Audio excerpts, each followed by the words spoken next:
와데 야 하라we 하라we 그니 좀 mamang laamdo adu kan sum thengnani ba sum thengna farak taagiba ai ubase harawra harawe asabo te purai ba yenge sas mayam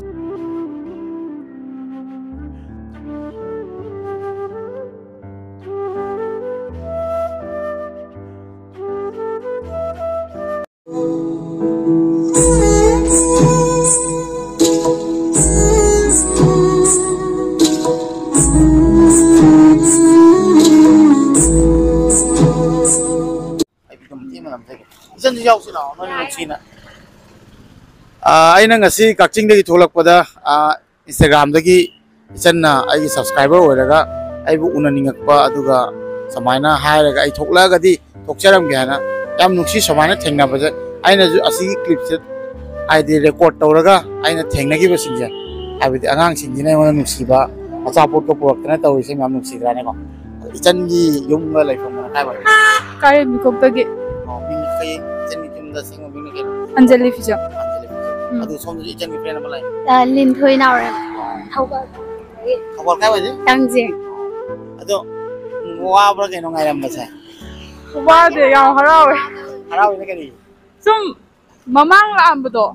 Aduh kan sum thengnani ba. Sum thengna farak taagiba. Mabung ni nuksi re mase. Mabung thengna bara. Samaina ni aina Echan na magumna nuksi je hayo tare mo myam je. Kap kano noina nuksi bagi ne ko aduga samaina ichini naw lam la pa punna lei base aduga dana samaina chali ko khole bada noina ena support to ko da ai ju ko ai ju pungning je ko hawal le ha tare nuksi je ngse myam aina lap tai la ju Echan kya wa phangi na trane ko ai ubase harawra harawe asabo te purai ba yenge sas mayam asabo le bire se yam hai ma hi wo asabo na khalle se myam nuksi samaina thengna baja ba tare oh ngoan le ko ro kap mo photo kap ke siba angam nam le yo